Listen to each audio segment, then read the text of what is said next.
A mi em passa una cosa i és que sovint m'obsessiono amb persones, ja sigui perquè és algú que té com un estil de vida que jo no coneixia o que és molt, no sé, creatiu o és un crac en el que fa, jo descobreixo algú que de cop em fascina aquesta cosa que fa i començo a consumir el seu contingut de manera compulsiva, el segueixo a xarxes socials, intento saber molt d'aquella persona, eventualment aquesta fascinació doncs com disminueix, però sempre em passen i en uns que succeeixen als altres. Recordo que la primera persona amb qui em vaig obsessionar va ser el Joseph Agram i jo de més jove sempre volia fer Ironmans i Ultramans i coses així perquè em fascinava aquest tipus de curses i el seu una mica personatge en aquell moment. Això en algun moment doncs, ja em va passar i recordo que va venir després Casey Neistat, Joan Pradells, Ali Abdal, Freddy Leis, i sempre es repetia aquest patró una mica de descobreixo una persona i, hòstia, com no coneixia jo això? I a trobar-te en buscar a YouTube i passar-te hores mirant continguts, entrevistes, com aprenent d'aquella persona i del seu món. Com et pots imaginar, això no ha canviat i a dia d'avui encara tinc aquestes petites obsessions, gent que estic descobrint ara, i havia pensat que al vídeo d'avui, precisament, podem parlar d'aquestes petites obsessions, petites descobertes que estic tenint ara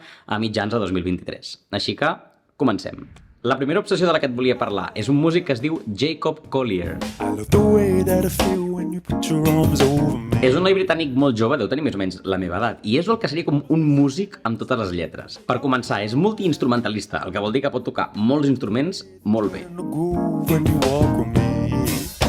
També és compositor i escriu i compon la seva pròpia música i a més és com un prodigi musical. O sigui, és una persona que entén la teoria musical, la música en si, d'una manera molt avançada, que els músics en si l'admiren molt, perquè és un noi que es veu que en coses com les harmonies, els ritmes, està fent una feina o treballa la música d'una manera que és com molt nova per la gent.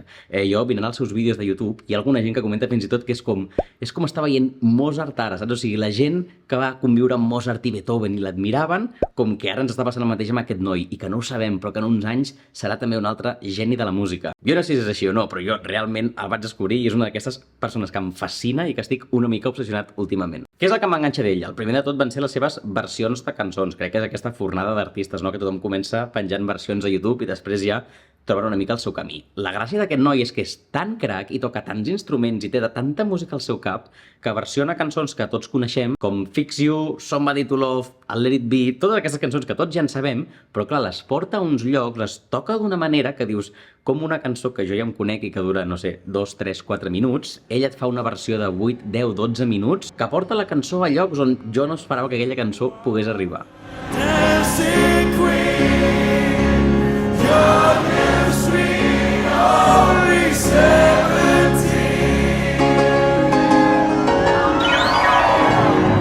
Dit així per mi no sé si s'acaba d'entendre, però ara quan acabis de veure aquest vídeo ves aquí dalt i busca les seves versions i entendràs què t'estic volent dir. I això a mi ja va ser el primer que em va enganxar molt. A mi en general m'agrada molt escoltar noves versions de cançons d'altres artistes. El segon que em va enganxar molt és molts dels seus vídeos que hi ha a internet on ell explica teoria musical, ja sigui perquè col·labora amb un canal de YouTube o fa una masterclass o el que sigui. Al ser una persona això que realment escriuen que és molt prodigi, que entén molt bé la música, explica conceptes musicals d'una manera des de molt senzilla fins a molt complexa. I might go.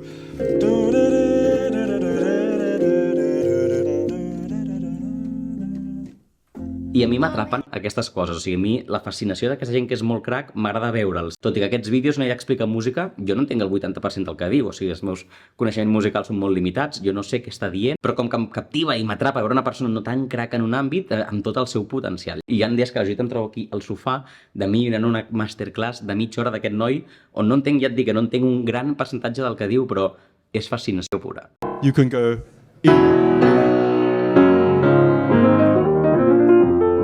And it's something so elegant about that. Don't you think it's cool? Què et recomanaria si també vols investigar una mica més d'ell? El primer que et recomanaria és la seva versió del Somebody to Love, perquè és la primera cançó que jo vaig trobar. I és una versió que va fer en directe, es veu que és improvisada a sobre, que és el més loco de tot el vídeo. Anybody find me somebody to love? Si t'agrada aquesta versió, també podries buscar un disc molt recent que ha tret, on justament és un compilatori d'aquestes versions que feia de cançons, en la seva gira mundial, doncs les va anar gravant i les va juntant. I és un disc de versions en totes aquestes cançons que tots coneixem, però cada versió és una mica com una petita obra d'art per mi de fins on arribar a portar les cançons. I en tercer lloc ja, per endinsar-te en el món Jacob Collier totalment, ja seria que vagis a escoltar la seva pròpia música. O sigui, ell com a músic també té les seves pròpies creacions i té un estil, potser seria més jazz o més... Tampoc t'ho sé dir, jo no conec molts estils musicals com per categoritzar-ho tot. 'cause I've been sleeping on my jeans. Oh, and I can't remember. I ja hem parlat molt del Jacob, així que seguim. Sense allunyar-nos gaire de la música, la segona obsessió és el Jaime Altozano. És bastant conegut, és un youtuber que es dedica a fer divulgació musical. Los Beatles empezaron con un sonido de rock de los 50. Diria que ell de formació és matemàtic i músic, però en aquest canal de YouTube el que es dedica amb el seu amic és a destripar d'alguna manera i explicar-nos tota aquesta música que escoltem. Des de bandes sonores, discos de la Rosalía, música clàssica. És fascinant començar a entendre per què ens agrada un so, per què coses que fa la Rosalía són tan trencadores o tan ben pensades, o per què una banda sonora ens pot emocionar tant. El tema de la magia extraordinaria. Des de fa un temps també fa directes a Twitch on parla de qualsevol cosa. I això és el que jo vaig descobrir ara, o sigui, jo el Jaime ja el coneixia de fa anys, però havia com perdut la seva pista i ara vaig trobar aquest canal de Twitch i també està a YouTube fragments d'aquests vídeos. Vamos a intentar ayudar a las moscas. Lo digo totalmente en serio, ¿vale? Creo que es un insecto que necesita un rebranding. A la mosca se la asocia con basura, mierda, asco. En cambio, las hormigas están asociadas con ser trabajadoras, con trabajo en equipo. Esto está súper bien pensado por parte de las hormigas. I a mi em va fascinar com aquest noi és capaç de parlar de la Nespresso, de fer un model de negoci sobre un lloc on vas a plorar, sobre les formigues. De fet, un vídeo seu em va provocar que jo em preocupés per les meves còpies de seguretat, que vam parlar en un vídeo, perquè justament havia vist que ell ho parlava en un dels seus directes. Tengo mi carpeta V, está en mi ordenador, está copiada en un disco duro externo y está copiada en la nube. Llavors, el que a mi m'enganxa o em fascina del Jaime, no, és aquest punt que té de persona molt intel·ligent, o almenys parla de temes que semblen molt intel·ligents, amb explicar-se molt bé i fer les coses molt fàcil d'entendre, i a la vegada ser molt ocorrent, i sempre trobar-li un punt graciós a les coses, un gir que fa que tu no te n'adones i has après realment mentre tu estaves passant bé. Què et recomanaria d'ell si vols tu també començar a obsessionar-te una mica amb el Jaime? Doncs aquest canal principal on parla més de divulgació musical,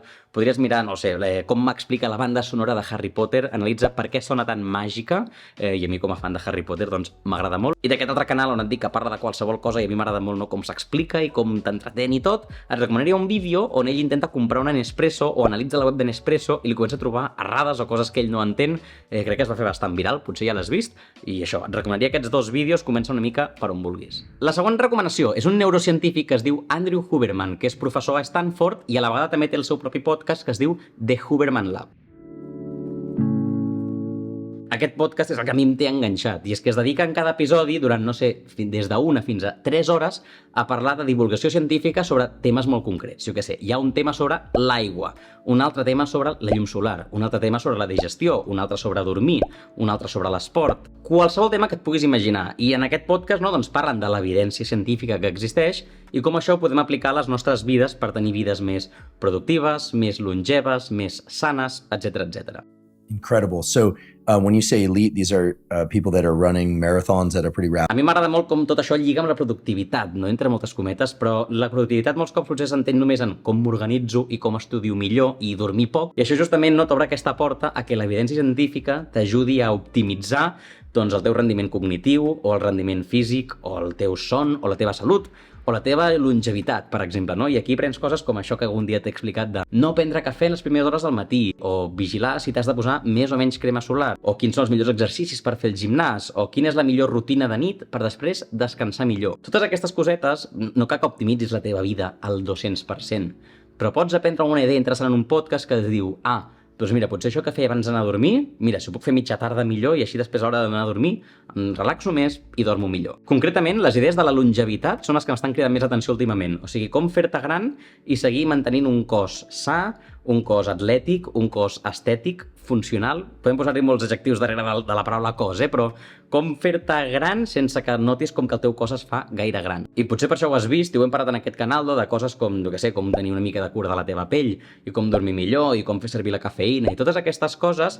Vull trobar aquestes coses que no em suposen molt esforç, és només potser canviar algun hàbit, però em poden ajudar a ser més longeu, o almenys que el meu cos estigui amb mi funcionant bé durant més anys. Si també t'interessen aquestes coses, pots deixar-ho als comentaris si vols, perquè a vegades no sé fins a quin punt fer molt contingut d'aquests temes o no, i si vols descobrir més de l'Andrew Huberman, el seu podcast està molt bé. Primer, és en anglès, o sigui, has de saber anglès, i segon, pot ser una mica massa tècnic a vegades. Jo el que et recomanaria és una entrevista que té amb el Tim Ferriss, on de tot això explica com ho fa ell molts cops, no? I explica com és la seva pròpia rutina per anar a dormir, per fer exercici, i ho trobo com superinteressant. Crec que és una molt bona primera entrevista per entendre de què va tot això. La quarta recomanació és un youtuber mexicà que no sé molt bé com es diu ell, però el seu canal es diu Atherion. Tengo un problema. Resulta que lo único que he estado haciendo en los últimos días ha sido scroller. A toda hora, todo el tiempo. És un estudiant de cine que parla de temes a vegades similars als meus, no? Productivitat, organització, creativitat, però des del seu punt de vista no de persona que estudia cine, que vol aprendre a explicar històries, a produir uns vídeos de molta qualitat, i em crida molt, no?, aquesta visió que té ell de la mateixa cosa, jo la veig des d'un punt de vista, ell la veu d'una manera una mica diferent i em crida molt l'atenció. El que m'ha cridat l'atenció d'ell són com estan fets els seus vídeos, no? Són molt diferents, tenen un punt molt personal, i a mi això m'atrapa molt, no?, quan veus la personalitat d'algú a través d'un vídeo. És a vegades una cosa que falta a YouTube, no més creativitat o veure vídeos diferents, i aquest noi tot el que fa es nota el seu toc a tot arreu, la manera quin recurs fa servir per ensenyar-te una diapositiva, el micro que fa servir, la música que posa de fons. És un estil molt personal, si l'estigués només escoltant o si em posessis 3 segons d'un vídeo seu, pràcticament et podria saber què és un vídeo seu, perquè el que et dic, crec que aquest punt de cineasta que té el porta molt bé a crear un contingut online que podríem fer tots. I això m'agrada perquè em fan venir ganes a mi de ser com més creatiu o de provar coses noves en els vídeos. Per exemple, vaig veure que ell, en molts vídeos, no, doncs va canviant d'escena per explicar diferents coses i per tenir el vídeo com fresc. Jo estic fent el mateix, almenys recentment, almenys avui ho estic fent, no? Com que a cada moment que t'explico una cosa diferent, canvio de lloc perquè tu visualment també entenguis que el vídeo està avançant i que estem parlant d'una cosa diferent de la d'abans. Una tonteria, entre cometes, no? Però que he après d'ell i m'agrada molt, i et dic, miro molts continguts seus, o sigui, m'obsessiono amb ell perquè vull seguir aprenent més. M'agrada molt el que parla, m'agrada molt com ho explica, llavors, bueno, ja li estic fent molta publicitat, però et recomano que el vagis a veure. Si t'agrada el meu canal, crec que el seu també t'agradarà. Concretament et recomanaria un vídeo seu que es diu Organización para Procrastinadores, que és el primer vídeo que em vaig trobar jo seu. Las siglas GTD, tal cual lo que significan es Getting Things Done, o hacer las cosas. I a més perquè és un tema que crec que si estàs seguint aquest canal t'agradarà també. Organitzar-te, procrastinació, això en sabem tots una mica. Llavors, vés a mirar-lo. Em va fer gràcia perquè té el tio com, no sé, té com més de 500 000 de seguidors i jo no el coneixia. Torno a aquest punt que et deia al principi, de com pot ser que aquest noi porti anys fent vídeos i a mi mai em van arribar. I ara que els trobo em fascina tant i vull saber més d'ell. Doncs, bueno, era la quarta recomanació d'avui. La cinquena recomanació és algú català, perquè volia posar algú català aquí, i a més, és que realment estic bastant enganxat a la seva música. És un cantant que es diu Sergi Carbonell. El Sergi es veu que era part de Charango, però bueno, jo això no ho sabia, i gràcies a Spotify vaig descobrir que ara fa carrera en solitari, i m'agrada molt perquè la seva música és una mica el que estava buscant en català. No ho trobava potser més en altres idiomes, i he trobat que en català també el mateix. I és una música que combina ritmes i melodies que m'agraden, no? Crec que hi ha tant música com animada així per un dia que jo que sé, estàs al cotxe i estàs més animat, és un cap de setmana i així. Si ve tempesta vull passar-la amb tu. Com música també més tranquil·la, que potser algun dia et vols posar per estar tranquil a casa, per escoltar més estant-la escoltant, per posar-te de fons mentre fas alguna cosa. És un estil que m'agrada molt, bueno, no sé, escolta'l i si t'agrada bé i si no també. Sé que no és senzill, una lluita constant.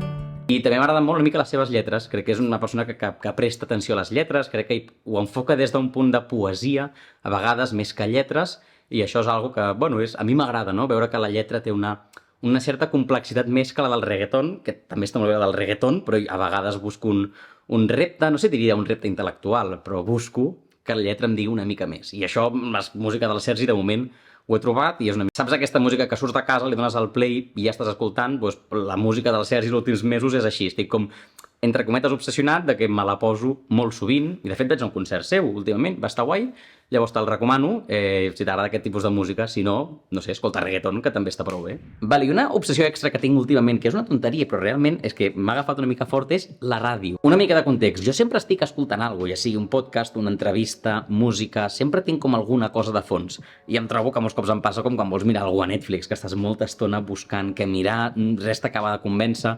Doncs em passa igual, buscant un podcast, un vídeo, una música, com que em fa mandra buscar coses al final. I he descobert que la ràdio, clar, és perfecta directe, perquè tu sintonitzes una emissora i allà hi ha gent que la seva feina és literalment entretenir-te i posar-te la música que toca o dir-te el que toca o... Realment tu t'has de despreocupar d'això perquè la seva feina és justament doncs, solucionar-te aquest problema. Recentment trobar-me doncs, que en aquests moments en què dius estic fent coses de casa, he d'anar a fer un recado o el que sigui, em poso els auriculars, doncs, oye, un cop has trobat una emissora que t'agrada, no sé, RAC1, Catalunya Ràdio, Flashback, la que tu vulguis, doncs ja està, et distreu i s'hi acabó. Em va fer gràcia perquè per mi la ràdio és algo com molt comú a la meva vida, o sigui, sempre que he viscut amb els meus pares, jo tinc el record que hi ha la ràdio de fons mentre estàs cuinant, planxant, el que sigui, però com que quan em vaig independitzar, jo ja tenia les meves coses que jo escoltava i llavors la ràdio ja com no era una opció que jo treballava. I a sobre he trobat també que jo, tot aquest contingut que et dic que consumeixo d'entrevistes, podcasts, música, moltes coses que consumeixo són en anglès, molts podcasts, molts creadors de contingut i a vegades això a mi m'agrada molt, però clar, no estàs superlligat a la teva realitat del teu dia a dia, del que passa aquí. I clar, estic veient que és que amb la ràdio sí, o sigui, és increïble que escoltant 3 dies la ràdio, doncs ja m'he donat que, jo que sé, han canviat un rètol a Francesc Macià i ara és diferent, o a Barcelona ha passat una cosa, o que hi ha sequera, i com que aquestes tonteries, però que estàs més en contacte amb el teu territori, la teva ciutat, entre moltes cometes la teva gent, no? Bueno, després vas per Francesc Macià i dius, ai, mira, és veritat, el que van dir a la ràdio. En fi, ja m'estic allargant molt per una cosa tan antiga com pot ser la ràdio. I crec que fins aquí el vídeo d'avui, com dèiem abans, pots comentar si ja coneixies aquesta gent, si t'ha agradat conèixer-los, si creus que estic boig per lo de la ràdio, si qualsevol cosa que vulguis comentar sempre ajuda a això. I no gaire més, crec que, com sempre, pots deixar un like en aquest vídeo i compartir-lo amb gent si creus que això sempre ajuda a que creixi el canal. Tens molts altres vídeos en el canal molt interessants on pots aconseguir descobrir coses noves. Potser pots obsessionar-te amb mi, t'imagines com que es tanca el cercle i que tu després d'aquest vídeo comences a veure molt contingut meu i també com que et fascina el que faig, seria maquíssim, però bueno, no tinc aquesta expectativa. I res més, això que et dic, subscriu-te, deixa-li un like i imagino que ens veurem la setmana que ve amb un nou vídeo. Adeu!